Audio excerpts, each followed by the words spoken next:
In today's video, I'm going to show you how to enable billing on a Google Cloud project step by step. This is something you must do if you want to use most Google Cloud services, like Compute Engine, Cloud Storage, BigQuery, or APIs that require a paid billing account.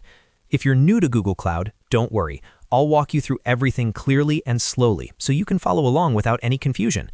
And if this video helps you out, make sure to hit the like button and subscribe to the channel for more easy Google Cloud and cloud computing tutorials. All right, let's jump right in. First, open your browser and go to the Google Cloud console. Make sure you're logged in with the Google account that has permission to manage the project. Once the console loads, look at the top left corner of the screen and click on the navigation menu, which is the 3 horizontal lines. This opens up the main menu where all Google Cloud services and settings are located. From the menu, scroll down and find IAM and Admin. Hover over it or click on it, and then select Manage Resources. This page shows you a list of all the Google Cloud projects you have access to under your account or organization. Now, locate the project for which you want to enable billing. On the right side of that project row, you'll see an Actions column with a 3-dot button. Click on those 3 dots to open the Project Options menu. From the drop-down options, click on Billing.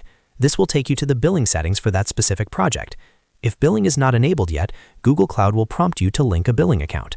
At this stage, you can choose an existing billing account if you already have one set up, or you can create a new billing account if this is your first time. Follow the on-screen steps to select the billing account and confirm the linking process. Once you confirm, billing will be enabled for the project immediately. After billing is enabled, you'll be able to use paid Google Cloud services without running into quota or usage restrictions related to billing. You can always come back to the section later if you need to change or disable billing for the project.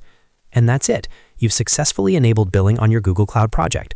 If this tutorial saved you time or helped you avoid confusion, make sure to like this video and subscribe for more Google Cloud tips, tutorials, and step-by-step guides.